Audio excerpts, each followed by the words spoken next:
Hey everybody. So today we're going to be discussing the disappearance and discovery of Kathy Lynn Gloddy, which is another cold case here in New Hampshire.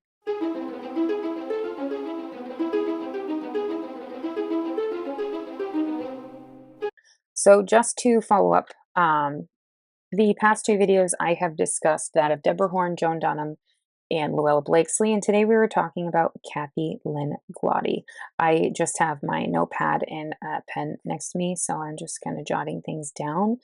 Don't mind me if I look off out of frame because it's just me writing some things. I can write and look at the same time, whatever. I don't have to explain myself.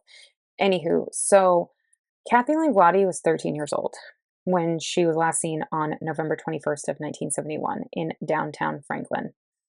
And obviously this will upset anyone, absolutely anyone. She would be found faster than the other three victims that I have discussed, if that makes sense. So, it was a Sunday evening in downtown Franklin when she would last be seen. As I said, she was 13 years old. She was an eighth grader at St. Mary's Catholic School in Franklin. She was also extremely free spirited. She was a tomboy. She was kind of awkward, but loved to hang out with her friends, as most, eighth graders are awkward and stuff like that. I mean, I know I was. I didn't get along with a lot of people, but here I am talking about death. Anywho, I rested my case. She loved to joke. She liked to play sports, and she especially liked to write. She liked to write poetry, to be specific, so she really knew how to use her words in a way that would be cathartic to her. So the day she was last seen, she was headed to Bell's Variety Store to get some snacks, and those snacks were her favorites, some ice cream and some potato sticks. So she also brought her dog Tasha with her, which is her pet. Now, when the hours went by and dusk came and went, her parents were worried. They would become even more worried when they would find Tasha. So Tasha the dog had returned home, but when she returned home nervous. She was whimpering and she was whining, which is extremely odd if she was indeed Kathy's dog. Maybe Tasha saw something. I mean, if you don't own animals, animals have this strange sense of emotion and attachment with their humans where if something happens with their human, they become distraught. They have anxiety when it comes to their humans. They're ones that they imprint on their familiars. If you don't have an animal, you won't understand, or have had animals, you won't understand. Um, and what also would was odd for them is that Tasha was scratching and gnawing at things, which this is when her parents knew something was not right. So her dad and one of her siblings would start driving around town looking for her, and they didn't know why she wouldn't return home. But she hadn't come home, and it was completely unlike her. So this night in particular was one that her parents weren't prepared, obviously, to search for their missing child due to how cold it was and the incoming storm. So if you're not familiar with New Hampshire or how New Hampshire was, due to the climate change, everything's kind of freaky now. But no, well, we'll say like late September to like the beginning of April in New Hampshire for a bulk of time, you would expect crazy amounts of snow. And this snowstorm was coming in. The snowfall was projected to start um, soon, and the air would become extremely frigid. If you don't live in snowy climates or cold climates, you won't understand how cold it gets when it snows, which is odd because it has to be warm before it can snow. That's another strange thing I don't understand about the weather. Anywho, not that it's not weather that a child should be out in. So when they couldn't find her, that's when Lucille, which is Kathy's mom, would call the police at around 11 p.m. to report her missing. And around that time that she went missing, she told them that she was wearing a ski jacket that's light blue and blue jeans. She was approximately 5'2" in height and 97 pounds. So, like I mentioned, she would be found relatively quicker than the other ones. Um, At around 1 p.m. on November 22nd, so literally the next day, a man by the name of Alfred Mondor was walking around in a wooded area that was once called Webster Street and came upon what he thought was a deceased animal. But when he went for a closer look, that was when he realized this was human. This poor girl that he found had been beaten and brutalized. She also was only in her knee high socks. Not something that a man on a simple walk would want to find. So, this man would report what he found to the police. And after the removal of the body, she would indeed have an autopsy in which they would determine that she had been molested and had evidence of blunt injuries to her body. So these blunt injuries were to her head, her neck, and her abdomen, in which any of the three were fatal to her. Uh, George Katzis, which is a name that has come up previously in these cases, was asked to help with this autopsy, which is another common denominator with these four cases, is that name. Um, so when he would look further into these injuries, he saw that her liver had been ruptured, her bladder was split as well, which that you would literally bleed out internally, which is it's really sad. And she had been molested, like I mentioned, but he couldn't determine how many times, which is the worst part about this. She had defensive wounds on her body from fighting back, which is good to know that she did indeed fight back. Um, she had been strangled manually, and this was determined by the hand marks that were found on her neck and handprints that were found on her body as well. So he probably, or whomever did this, was holding her down and manually strangling her at the same time, or tried to subdue her in a way that they could manually strangle her. Um, there was semen present, a large amount of semen found on her, and she was beaten with an instrument, but they couldn't figure out what instrument was used. But the scene where she was found was not exactly looked at in the best way. I say this because the police didn't look at the scene until November 24th, which is literally 2 days after they found her, and snow had drifted in, and things may have been covered and may have been moved around, and items may or may not that could have been recovered that day were covered over. Yeah.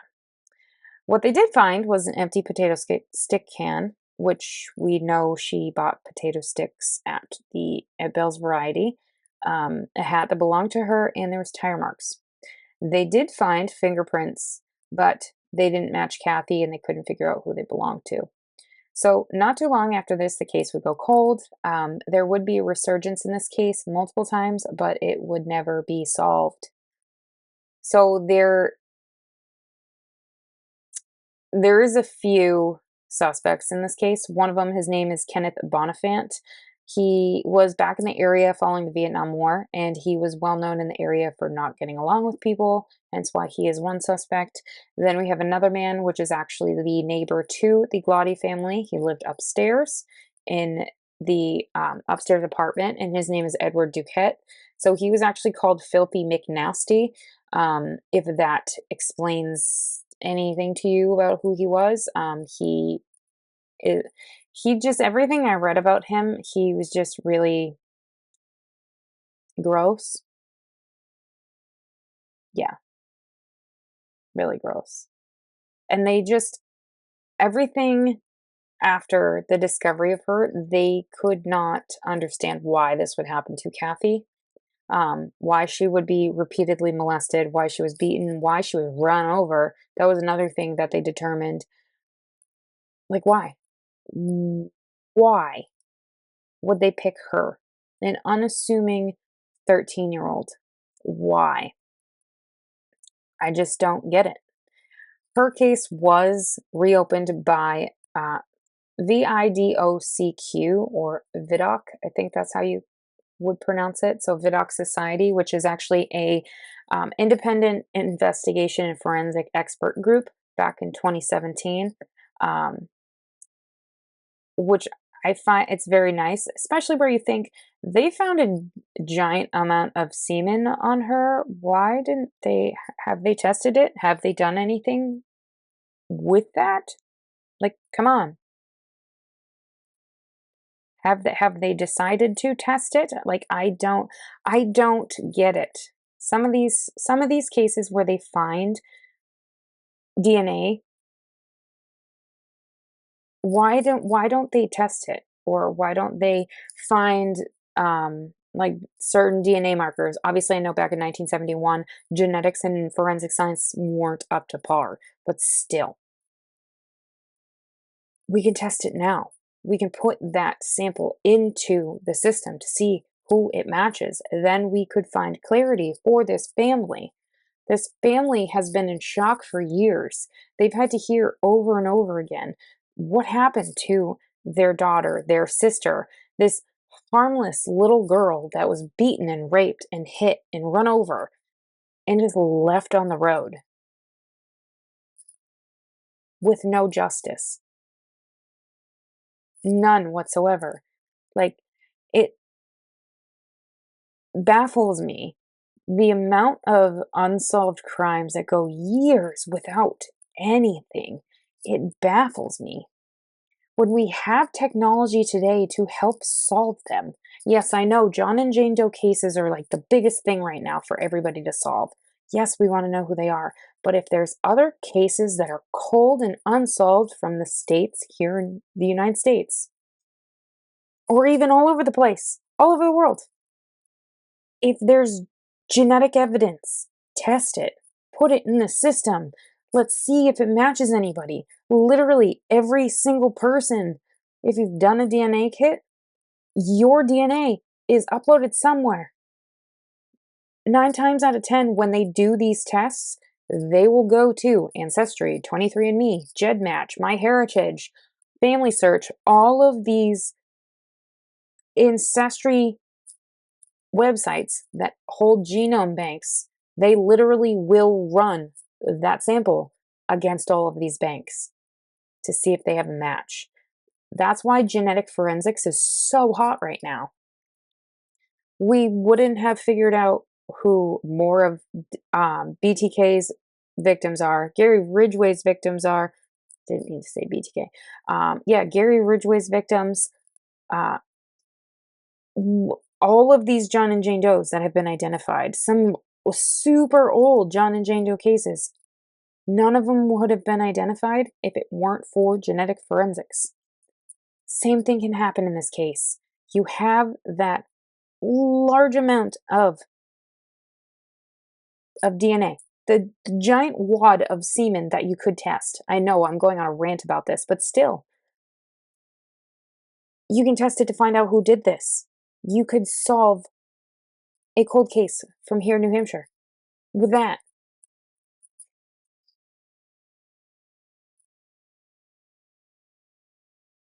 I get so like I get so heated about these things because it's one of these things that you can figure out an end to this. You can help a family that's been grieving since 1971 to finally put a rest to their loved one's hurt. Granted, their loved one isn't in any pain because they died, but still, you could put a rest to these families. Finally know what happened to them. Finally know who did this to them. We can't, I mean, we could test Duquette, but he died. And he never spoke publicly to anybody about Kathy Lynn Gloddy or whether he may or may not have known about her murder. Obviously, within my research, I did find that they did exhume her body back in 2009.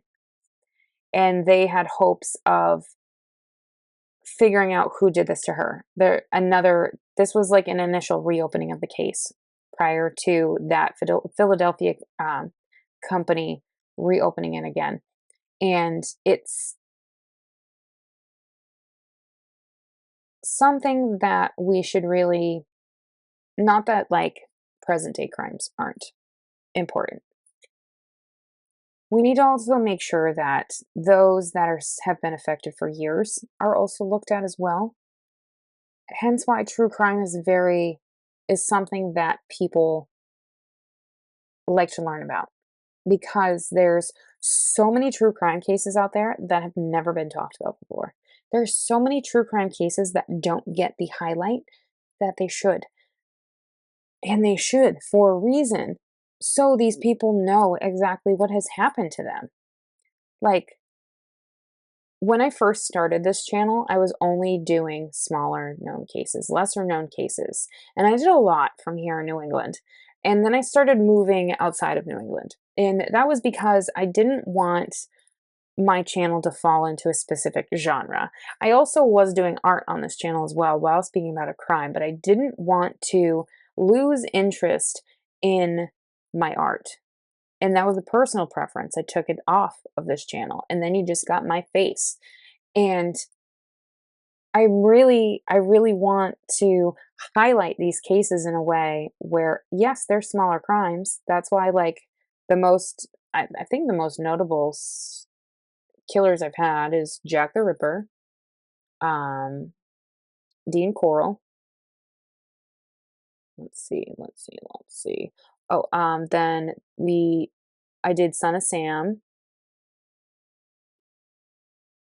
Yeah, I've done like very brief, bigger cases, but a lot of them are smaller.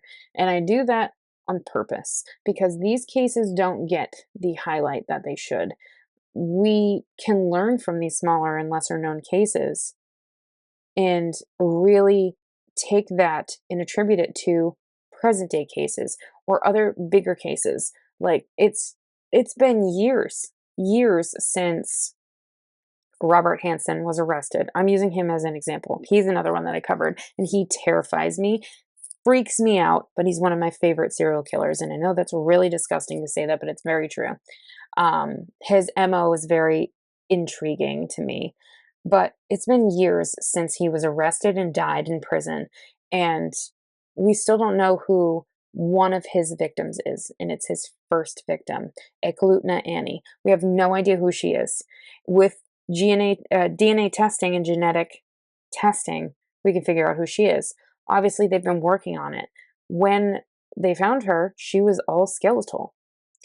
I actually just had a fight about this on Facebook too, in a group that I belong to. There is a person, and she looks similar to the rendering of Eklutna Annie. Obviously, we don't know what Eklutna Annie looks like without a facial reconstruction, which somebody is paid to do that for the police. This person that was posted looks very similar. And then all of a sudden, I mentioned she looks like Eklutna Annie, and bam, nope, the height doesn't match. Wrong. The skeletal remains, it's an approximation of how tall they are. You don't know. There could be extra tissue between the bones. There could be extra, there's so many different variables when it comes to height and weight of people that we don't know when they're skeletal. That's why it makes it so much harder to figure out what they died from. This is my point exactly. Like, it could be this person if we tested the DNA that's on file from Eklutna Annie to rule this person out. But it takes time to, which I understand this is another factor that goes into it. It takes time, especially if it's a degraded sample, to resequence the genome. That way we can further test it because we only have so much. But we also then can re-exhume the body, but we don't know what state the bones are in. You know what I mean? The same thing would go with Kathy Lynn Gloddy. If we test any of that genetic samples that they found, I'm sure they would be able to rebuild it faster than they would with Eklutna Annie. Because obviously, Kathy was still fully, like a full set of remains, we'll say. She still had skin, she still had muscle, and all of that jazz. Eklutna Annie was still bone. So we have a better shot at figuring out who Kathy Lynn Gloddy is versus Eklutna Annie, if you kind of catch my drift of what I'm saying about genetic forensics. We have so much now in life with science where we can figure out who killed Kathy Lynn Gloddy and also who killed Deborah Horn and Luella Blakesley and Joan Dunham. It bothers me that it takes so long for these cases to be solved. Like my one of my favorite unsolved cases was the Lady of the Dunes, and we finally figured out who she was last year. They literally said who they believe is responsible for her murder. It was her husband.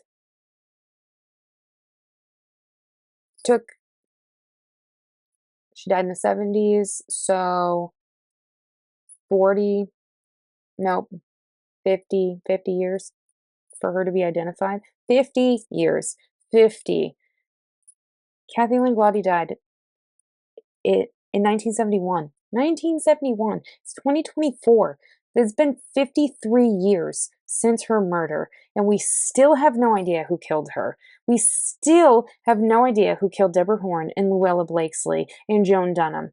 And it's been how long? 1968, 1969. So it's been 53 years since Kathy Lynn Gloddy died. So it's been 55 years for Luella Blakesley and Deborah Horn.